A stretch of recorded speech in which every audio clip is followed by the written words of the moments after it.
ডাল ভাত ভাজার পর ছিল মায়ের হাতের তৈরি ভোলা মাছের ঝাল।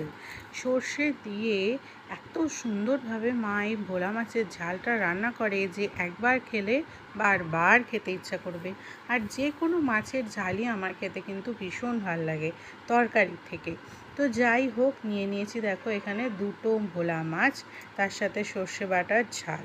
তো চলো এবার খাওয়াটা শুরু করব।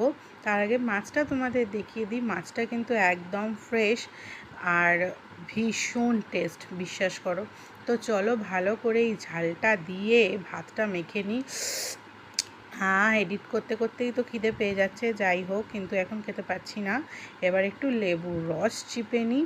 এইবার চলো ভালো করে মেখে জাস্ট মুখে চালান করে দিই। এর যে কি টেস্ট মা, তুমি যা কি ভালো রান্না করো সে বলে বোঝাতে পারবো না। দেখো এখানে ভোলা মাছের ডিমও ছিল। চলো এবার খাওয়া শুরু করি।